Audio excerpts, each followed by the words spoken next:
मुंबई शहर जो अपने अंडरवर्ल्ड और क्रिमिनल्स के लिए एक टाइम पे इतना मशहूर था, अचानक से आज ये सारे क्रिमिनल्स कहां पर चले गए? आज के स्टूडियो में अंडरवर्ल्ड का पूरा इतिहास स्टार्ट से लेकर एंड तक हम जानने वाले हैं। सो बस बने रहो क्योंकि ये बहुत ही इंफॉर्मेटिव वीडियो होने वाला है।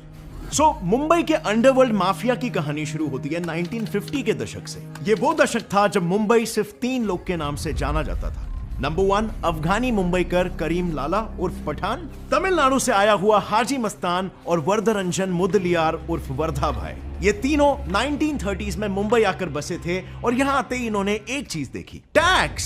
400% इंपोर्ट टैक्स। लोग आज की तारीख में इतना टैक्स भरने के लिए तैयार नहीं है, वो दौर तो कुछ और ही था। अब यहीं पर इन तीनों को अपने धंधे का मौका मिल गया, इंपोर्ट टैक्स को चकमा देना। बॉम्बे पोर्ट पर कूली से शुरुआत करने वाले मस्तान ने इलीगल इंपोर्ट में अपने पैर गाड़े।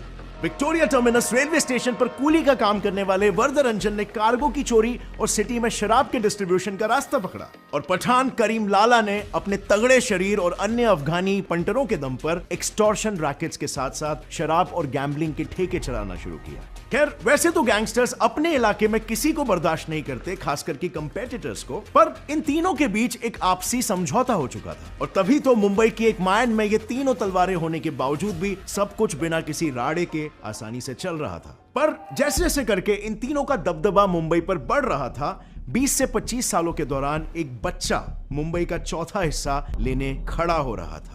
दाऊद इब्राहिम कास्कर, रत्नागिरी का एक कोंकणी मुस्लिम। इसने मुंबई के डोंगरी इलाके में अपने बड़े भाई शब्बीर कास्कर और अपने गांव के कुछ दोस्तों के साथ मिलकर अपनी एक गैंग बना ली। शुरुआत में तो ये लोग मिलकर वही छोटी मोटी चोरी चकारियां करते थे, बट उसके मन में एक ही सवाल था कि मुंबई के 3 डॉन के बीच वो अपना हिस्सा कैसे बनाएगा।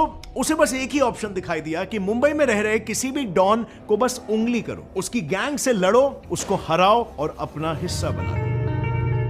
धीरे धीरे एक्सपैंड होते हुए दाऊद ने कुछ ऐसा ही किया। उसके 2 बंदों ने हाजी मस्तान के इलाके में अपने कुछ इलीगल धंधे शुरू कर दिए। और जैसे दाऊद ने सोचा था, हाजी मस्तान को यह बात बिल्कुल भी पसंद नहीं आई। पर 19 साल के बच्चे ने जो बात नहीं सोची थी वो ये थी कि हाजी मस्तान अपने दोस्त करीम लाला के पठान गैंग के गुंडों की मदद से उसके दोनों बंदों को बुरी तरीके से पीट देगा। और बस यही थी वो शुरुआत जहां पर 2 पत्थर टकराने लगे और चिंगारियों का धुआं उठने लगा था, क्योंकि अब जलने वाली थी बदले की आग। 1974 में दाऊद को एक टिप मिला कि हाजी मस्तान के 4.25 लाख रुपए किसी को शक ना हो इसलिए एक टैक्सी के जरिए ले जाए जा रहे हैं। और यह सुनकर दाऊद को इसमें एक परफेक्ट अपॉर्चुनिटी दिखाई देने लगी। उसने अपने गैंग डी कंपनी को तुरंत ही इकट्ठा किया और उस टैक्सी पर धावा बोल दिया और सारे पैसे लेकर रफू चक्कर हो गया। लेकिन कहानी में ट्विस्ट तब आया जब उन्हें